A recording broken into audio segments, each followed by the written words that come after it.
The suspect in yesterday's shooting in Washington, D.C.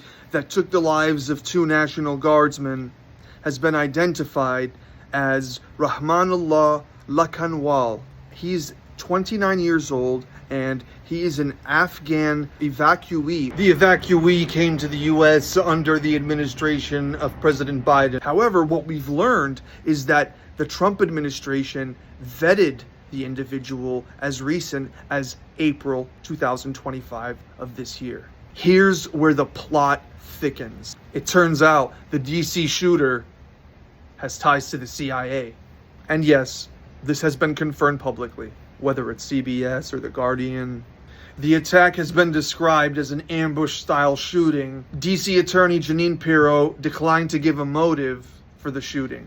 FBI Director Kash Patel has announced that this will be investigated as an act of terrorism. The two National Guardsmen have been identified as Specialist Sarah Beckstrom and Staff Sergeant Andrew Wolf. The suspect's weapon was a .35-7 Smith & Wesson revolver.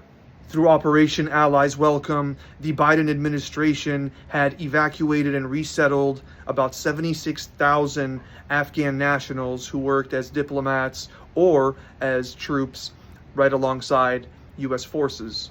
This is during the same time when that botched evacuation took place and you saw literal Afghan nationals holding on to a plane that was departing because they were scared for their lives as the Taliban came to reclaim Afghanistan and reclaim Kabul.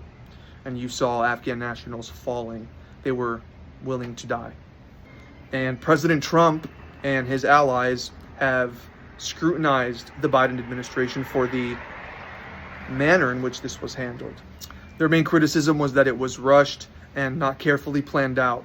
Lakhanwal, the suspect, had been living in Bellingham, Washington, just 79 miles north of Seattle. The suspect was working with forces in Kandahar.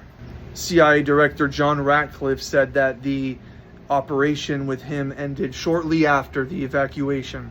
President Trump has called for the investigation of all Afghan nationals who were brought to the U.S. FBI said that currently there's no other suspects.